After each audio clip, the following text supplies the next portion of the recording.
नमस्कार, स्वदेश न्यूज देख रहे हैं आप। मैं हूं आपके साथ राखी और बात करेंगे सियासत की वोट यात्रा। देखिए, इलेक्शंस होंगे आने वाले समय में निश्चित तौर पर। मध्य प्रदेश की हम बात करें तो, लेकिन अब एक नई चीज है कि यात्राओं पे बहुत ज्यादा फोकस्ड हो रहा है। ना तो भारतीय जनता पार्टी पीछे है, ना कांग्रेस पीछे है। दोनों ही लोग अपनी यात्राओं से कहीं ना कहीं बहुत सारे ऐसे पॉइंट्स को लेकर आगे बढ़ रहे हैं कि उनको फोकस किया जाएगा, चाहे वो आदिवासी हो या फिर किसान हो। गांव गांव तक जाना है, बेरोजगारी के मुद्दे पर बात करनी है, तमाम चीजों पर बात करनी है और उन सबको गेन करने की या कह लीजिए भुनाने की जो प्रयास है इन यात्राओं के जरिए, वो करने का पूरा प्रयास है। देखिए, वोट बढ़ाने यात्राओं का सहारा तो ले रहे हैं। 2023 के लिए वोटरों को साधने की तैयारी भी है। भारतीय जनता पार्टी की बात करें तो गौरव यात्रा है, आदिवासी इलाकों को फोकस करेगी। टंटिया भील को भी निश्चित तौर पर श्रद्धांजलि देने की बात वो कर ही रही हैं। कांग्रेस की हम बात करें तो कांग्रेस भी जन जागरण अभियान लेकर चल रही है। आपको बता दें कि दिग्विजय सिंह इसकी अगुवाई कर रहे हैं। कांग्रेस की चौपाल गांव गांव में लगाई जा रही है। तो कहीं ना कहीं ऐसा लग रहा है कि किसान, दलित, आदिवासियों को एक साधने का जो लक्ष्य है वो दोनों ही दल छोड़ना नहीं चाहते हैं। तो क्या ये माना जाए कि इस वोट यात्रा से, ये जो वोट यात्रा है या जो ये यात्रा है, इससे उतने वोट आ पाएंगे जो मकसद रखा गया है? हम चर्चा करेंगे। हमारे साथ मेहमान जुड़े हुए हैं। सबसे पहले आपका परिचय करा देते हैं। भारतीय जनता पार्टी का पक्ष रखने के लिए धैर्यवर्धन शर्मा जी हमारे साथ जुड़े हैं। धैर्यवर्धन जी, बहुत स्वागत चर्चा में जुड़ने के लिए।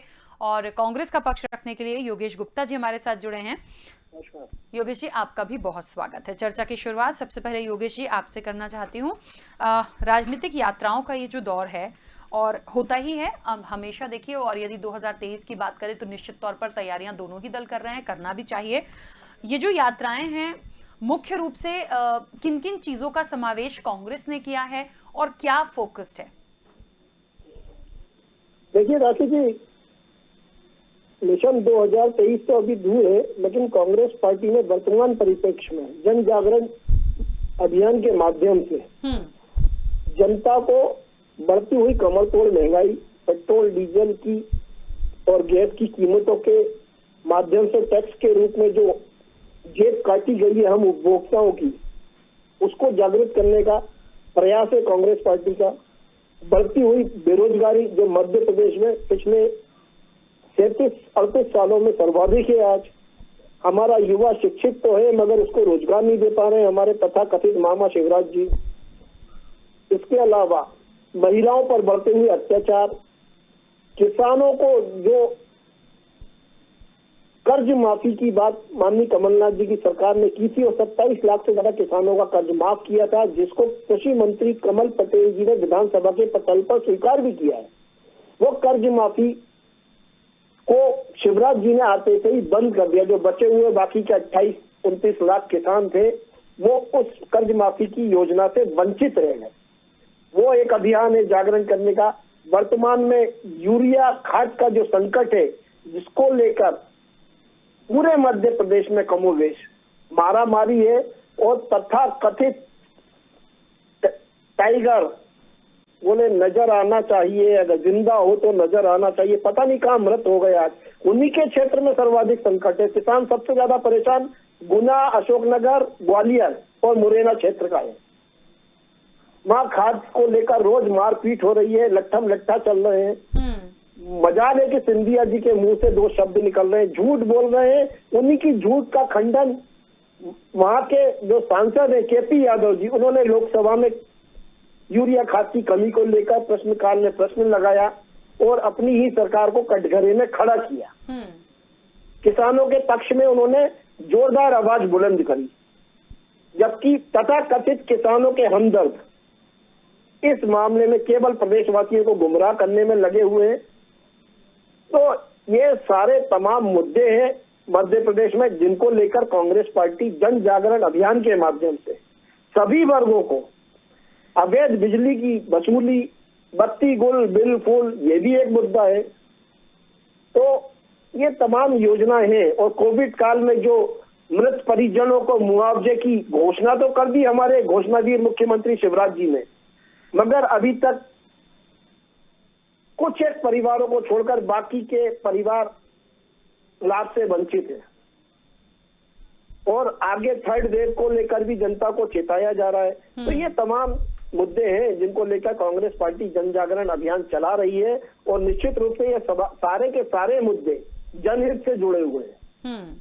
बिल्कुल। अच्छा, एक बात और है योगेश जी, कांग्रेस किसानों, दलितों, आदिवासियों को साधने की कवायद करेगी, लेकिन भारतीय जनता पार्टी जो है वो भी कहीं ना कहीं इन तमाम वर्गों को देख रही है।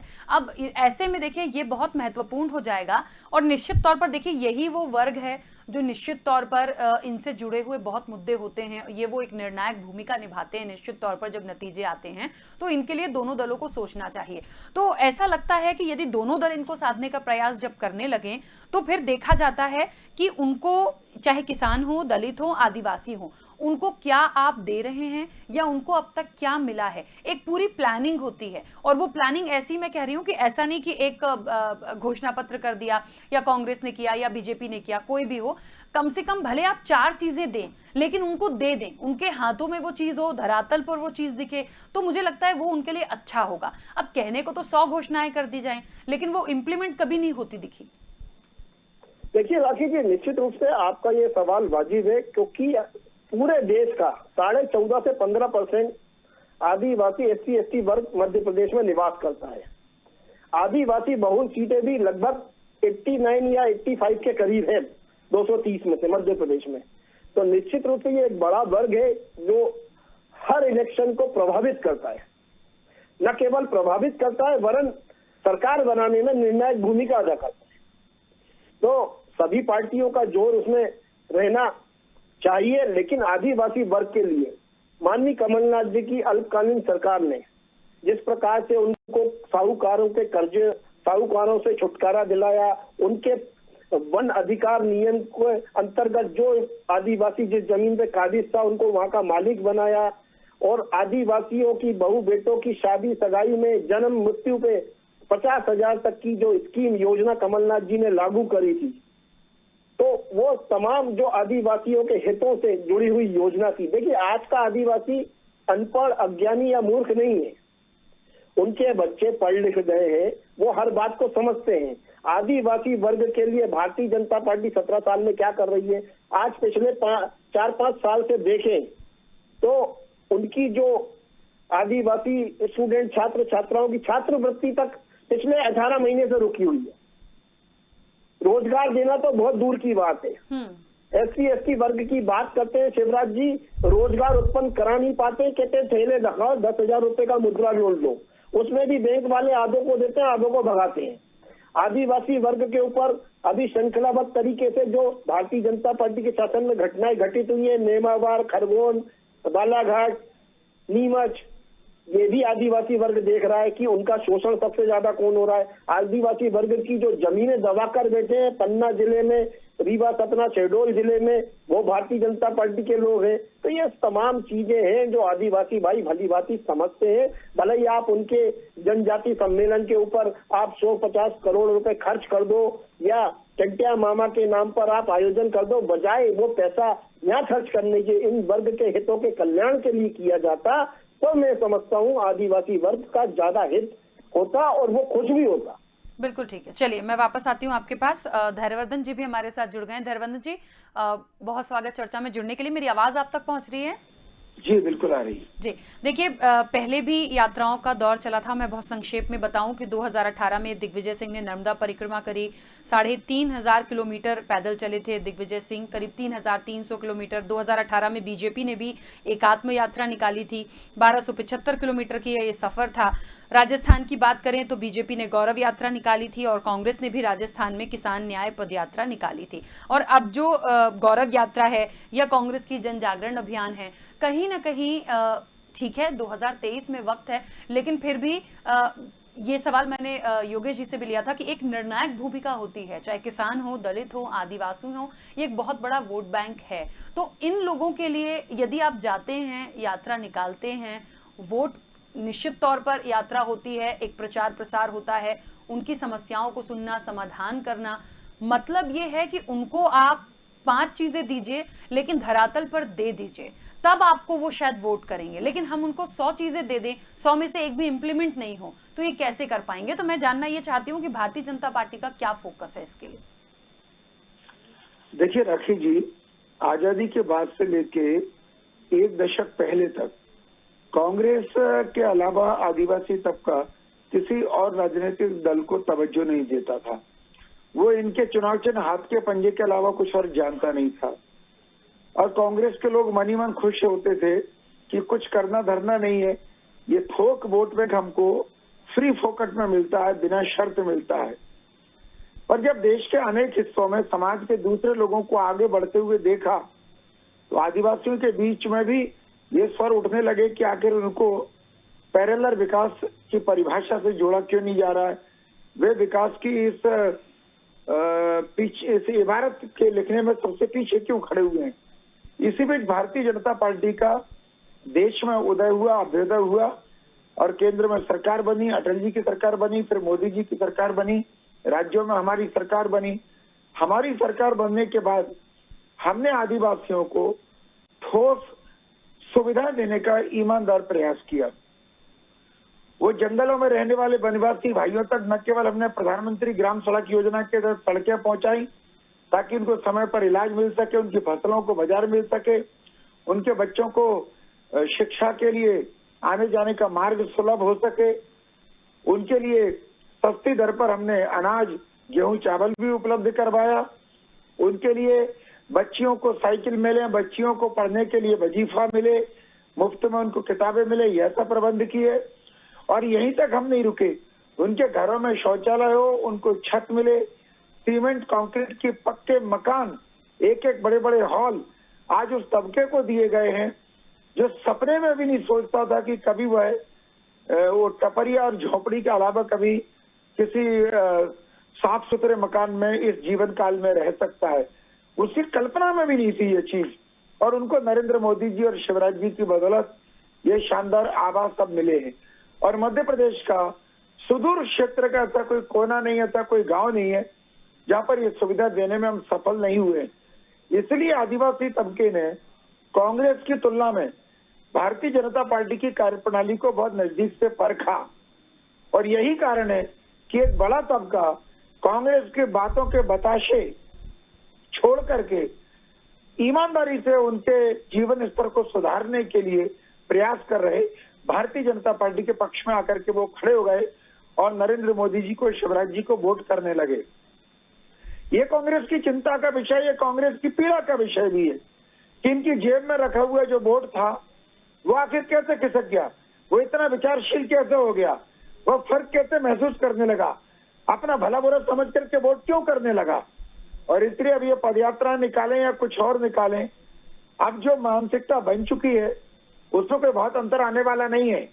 और पदयात्रा इनकी निकालें, जिस उम्र में ये पदयात्रा इनके नेता निकाल रहे हैं उनको तो वानप्रस्थ आश्रम में जाने के लिए भी कोई यात्रा निकालनी चाहिए।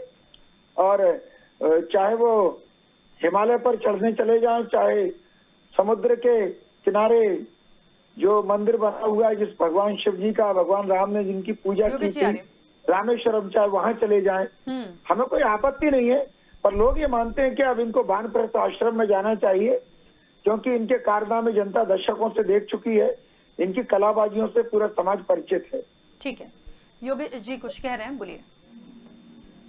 देखिए, बड़ा ही हास्यास्पद स्टेटमेंट दिया है धैर्यवर्धन जी ने। आपके प्रश्न को तो वो राउंड अप कर गए, उन्होंने उसका उस बात का जवाब नहीं दिया जो आपने उनके आदिवासियों के उत्थान से संबंधित प्रश्न पूछे थे। देखिए, 2018 विधानसभा का चुनाव, मैं आपके आंकड़े दुरुस्त कर देता हूँ, यही चैनल पर बैठकर आप जो लोग झूठ बोलते हो ना, उसका पर्दाफाश यही करना पड़ेगा। 2018 विधानसभा चुनाव में 89 सीटें हैं आदिवासी बहुल क्षेत्र की, जिसमें से 59 सीट पर आदिवासी SC/ST वर्ग ने कांग्रेस पार्टी को अपना समर्थन दिया था। हमारी 2013 से 18 के बीच में 53 सीट से बढ़कर हम 114 पर पहुंच गए थे आदिवासी वर्ग के इस वोट प्रतिशत के कारण, और हमने सरकार बनाई थी।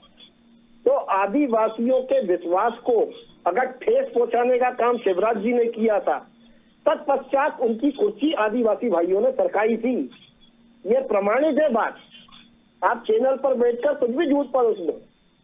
और आदिवासी वर्ग का आज भी सर्वाधिक शोषण अगर कोई पार्टी कर रही है तो वो भारतीय जनता पार्टी के लोग, उनके नेता, उनके पदाधिकारी कर रहे हैं।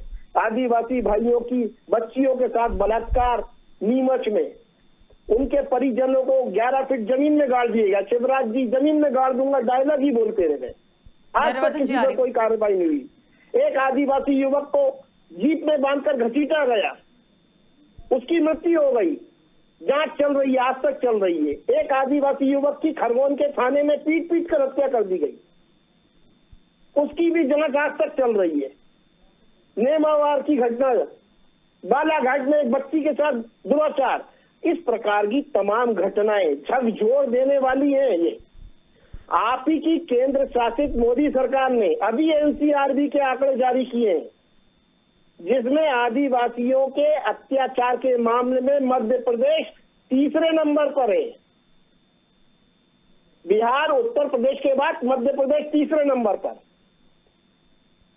तो ये आंकड़ों को कहां ले जाओगे आप? यो यहाँ बैठ कर जबान हिला देते हो और कुछ भी अनर्गल बात करते हो बिना प्रमाण के। तो देखिए धैर्यवर्धन जी, आप एक समझदार पदाधिकारी हैं भारतीय जनता पार्टी के, थोड़ा सा मतलब अकॉर्डिंग टू सब्जेक्ट चले तो ज्यादा बेहतर डिबेट हो पाएगी। दाएं बाएं हो जाते हैं, आप हमारे नेताओं को सजेशन दे रहे हैं कि वहां चले जाओ हिमालय में। अरे नरेंद्र मोदी जी 2024 में 74 साल के हो जाएंगे, 74 ईयर्स के। है आपके पास कोई दूसरा उम्मीदवार? आपने 70+ के नाम पर मोदी जी ने कई नेताओं को घर बिठा दिया। आप लोगों में इतनी दम है कि आपके संगठन में कि मोदी जी को घर बिठा दो आप 70+ के नाम पर। इस प्रकार के जो अभी हाल ही में टिहरी बॉर्डर पर 14 महीने के अंदर 700 से ज्यादा किसान मृत हुए। मोदी जी ने हठधर्मिता के कारण वो तीनों कृषि काले कानून उनके ऊपर लादने की जबरदस्त कोशिश करी। यूपी का चुनाव आया, हार, संभावित हार दिखी, तुरंत यू टर्न लिया, बोले गलती हो गई माफ कर दो। लेकिन 700 मृत किसानों के ऊपर आज भी संवेदना के रूप में कोई शब्द नहीं बोला। ठीक है, कांग्रेस अध्यक्ष राहुल गांधी ने उनके परिजनों को मुआवजे की बात करी, 3 दिन बाद वो बात मानी गई।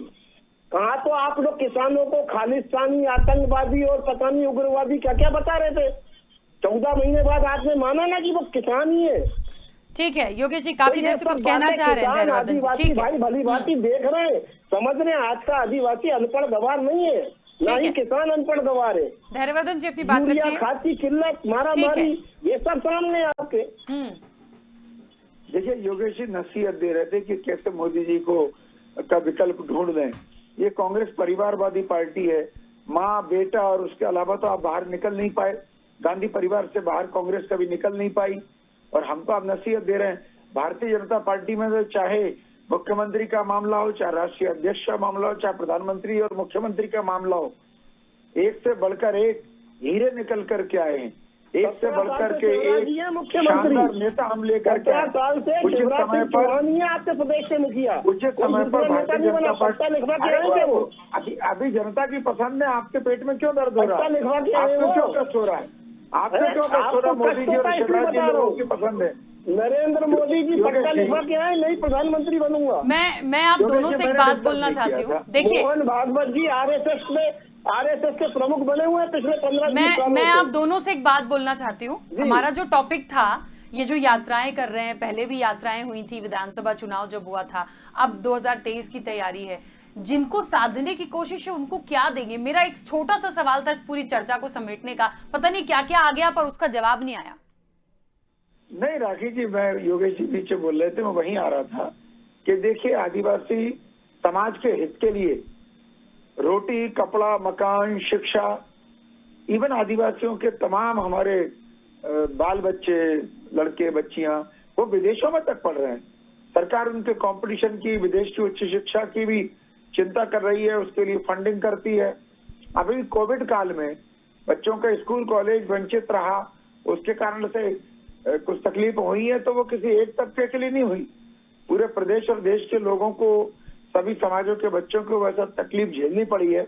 पर आप भरोसा रखिए, उस तबके को पूरा भरोसा भारतीय जनता पार्टी पर, हमारे नेता हैं, हमारे लोग हैं, वो बहुत नजदीक से जुड़ करके उनकी तमाम आवश्यकताओं को महसूस करते हैं।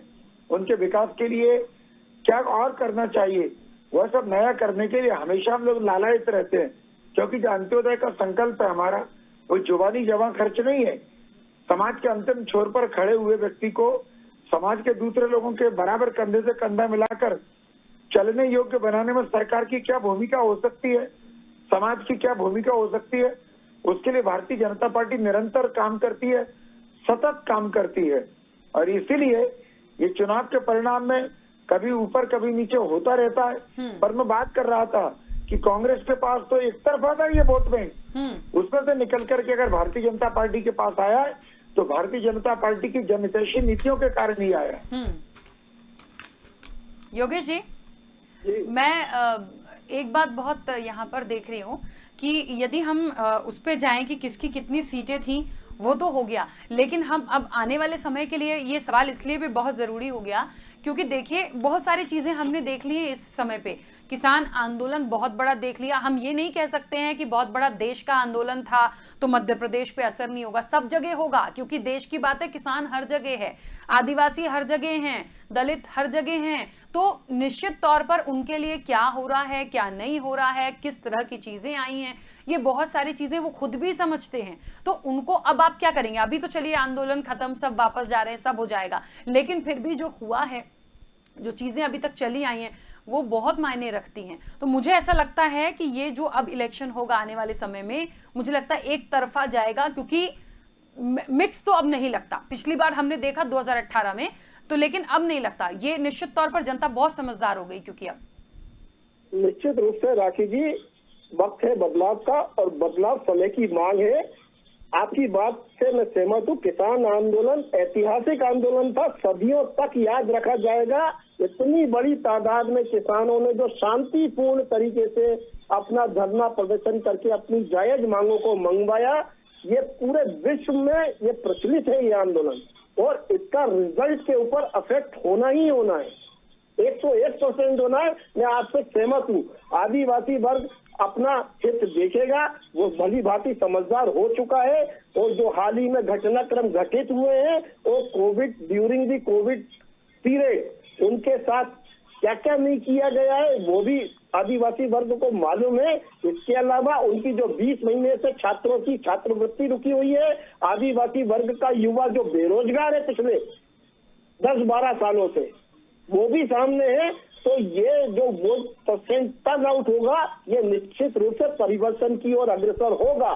सन 2023 में उसका अभी मिला जुला असर अपने को पंचायत और जिला पंचायत चुनावों में देखने को मिलेगा। बिल्कुल, देखिए फर्क तो पड़ता है।